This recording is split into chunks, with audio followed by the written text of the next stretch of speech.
अस्सलाम वालेकुम। Welcome to my channel names point TV. अगर आपका नाम रिया है तो इस वीडियो को डिटेल के साथ देखें। रिया के मतलब के बारे में जानते हैं। अगर आप अपने बच्चे का नाम रिया रखने को सोच रहे हैं तो पहले उसका मतलब जानना ज़रूरी है।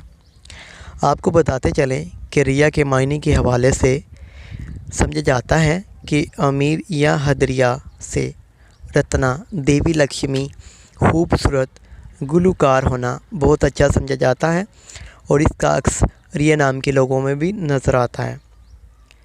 बहुत से जगह पर रिया नाम को बहुत अच्छा माना गया है और इसका मतलब है अमीर या हदरिया। रितना, लक्ष्मी देवी, सुंदर, गुलूकार भी बहुत से लोगों को पसंद है।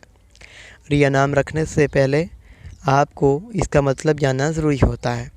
आपका बच्चा भी वो खूबियाँ समेट लेता है जो इसके मायने में सिरायत कर जाती हैं।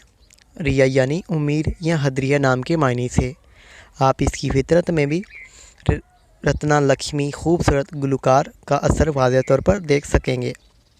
उम्मीद करता हूँ कि आपको ये वीडियो अच्छी लगी होगी।